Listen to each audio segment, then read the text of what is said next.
Those people are really passionate about public lands. And rightly so. You know that with rights, Comes responsibilities. that's right.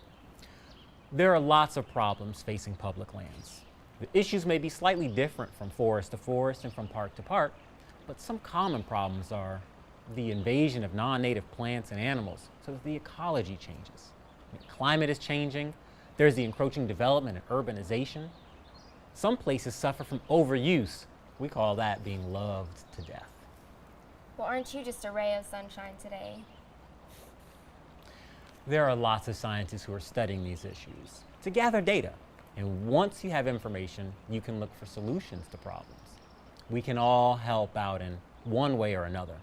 The good news is that there are also lots of things we can all do, from volunteering from a one-day service project like pulling out invasive plants or helping on an ongoing basis.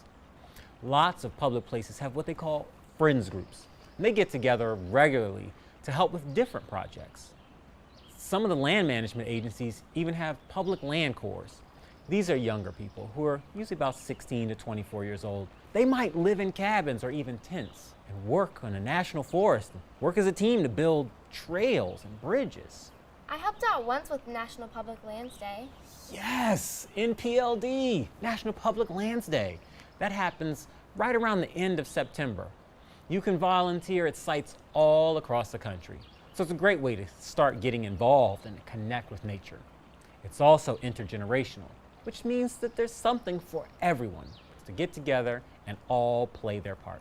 Another beautiful way to get involved is with citizen science projects, also known as community science. Wait, I'm a citizen, so what's citizen science?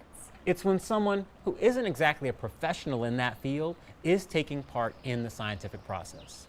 That might be forming research questions, collecting and analyzing and making conclusions about data, or developing new technology and applications. Usually, someone takes part in an ongoing project and they record very specific observations about birds or bats or plants or butterflies or almost any aspect of nature.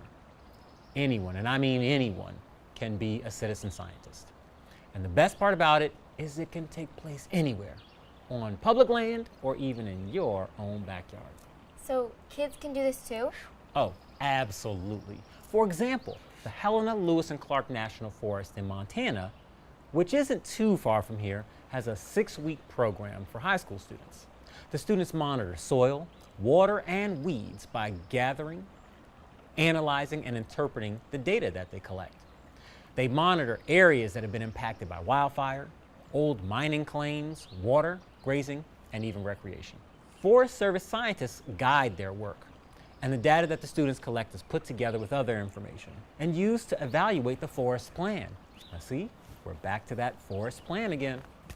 Wow, I had no idea that one person could help out in so many ways.